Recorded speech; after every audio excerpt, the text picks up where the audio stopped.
Assembly തെരഞ്ഞെടുപ്പിന് മുമ്പ് ചിലപ്പോൾ 200 രൂപ കൂടെ കൂട്ടാനും അങ്ങനെ 2000-ലേക്ക് കൊണ്ടുപോകാനും ഇനി 2500 ഞങ്ങളിത് 1600 ആക്കി, ഞങ്ങളുടെ ഭരണത്തിൽ 1800 ആക്കി, 2000 ആക്കി, ഇനി ഞങ്ങൾ ഭരണത്തിൽ തീർച്ചയായിട്ടും ഞങ്ങൾക്ക് ഇങ്ങനെ ഭരണം വരണം, അപ്പോൾ ഞങ്ങൾ ആ ഭരണകാലയളവിൽ 2500 ആക്കിയിരിക്കും എന്ന് പറയുന്ന ഒരു പൊളിറ്റിക്കൽ സ്ട്രാറ്റജി, ഒരു പൊളിറ്റിക്കൽ PR ഇടതുപക്ഷം മെനഞ്ഞതായിട്ട് അറിയുന്നു. അങ്ങനെയാണെങ്കിൽ എന്തായാലും ആളുകളെ സംബന്ധിച്ച് പൊളിറ്റിക്സ് മറ്റു കാര്യമില്ല, 200 രൂപ സാമൂഹ്യക്ഷേമ പെൻഷനിൽ കൂടുതൽ കിട്ടാൻ സാധ്യതയുണ്ട്.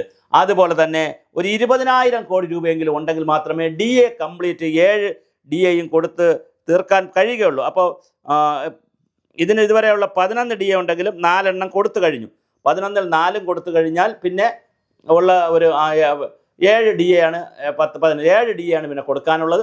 അതിൽ 1-2 DA ചിലപ്പോൾ കൊടുക്കാൻ സാധ്യതയുണ്ട്, ചിലപ്പോഴല്ല കൊടുക്കാൻ സാധ്യതയുണ്ട്. ആ 2 DA കൊടുത്തുകൊണ്ട് അതും ഒരു മെസ്സേജ് കൊടുക്കും, ബാക്കി DAകൾ ഞങ്ങൾ വരുന്ന വർഷങ്ങളിൽ കൃത്യമായി തരും എന്ന് പറയുകയും ചിലപ്പോൾ 1-2 DA അസംബ്ലി തെരഞ്ഞെടുപ്പിന് മുമ്പിൽ കൊടുക്കുകയും അപ്പോൾ പിന്നെ വരുന്നത് ബാക്കി ബാലൻസ് കുറച്ചല്ലേ ഉണ്ടാവുകയുള്ളൂ എന്നുള്ള നിലയിൽ സർവീസ് സംഘടനകളെ വിളിച്ച് ചർച്ചയൊക്കെ നടത്തി വീണ്ടും അധികാരത്തിൽ വരുന്നതിനുള്ള ഒരു സ്ട്രാറ്റജി ഇങ്ങനെ പ്ലാൻ ചെയ്യുന്നുണ്ട്. അപ്പോൾ DAയുടെ കാര്യത്തിലും ഇപ്പോൾ 2 കൊടുക്കാൻ സാധ്യതയുണ്ട്, നവംബർ 1-ന് പ്രഖ്യാപിക്കാൻ സാധ്യതയുണ്ട്. പിന്നെ 2 എന്ന് പറയുന്നത് അസംബ്ലി തെരഞ്ഞെടുപ്പിന് മുമ്പായി വരാനുള്ള സാധ്യതയാണ് കാണുന്നത്. ബാക്കിയുള്ളത് ഇങ്ങനെ ഒരു സ്റ്റെപ്പ് ബൈ സ്റ്റെപ്പായിട്ട് നടപ്പിലാക്കുമെന്നുള്ളതാണ്. ക്ഷേമ പെൻഷന് വേണ്ടിയിട്ട് വരുന്ന 720 കോടി രൂപയോളമാണ് കണ്ടെത്തണം. 62 ലക്ഷം പേർക്കാണ് ക്ഷേമ പെൻഷൻ കിട്ടുന്നത്. ചെറിയ നമ്പറല്ല സംസ്ഥാനത്ത്.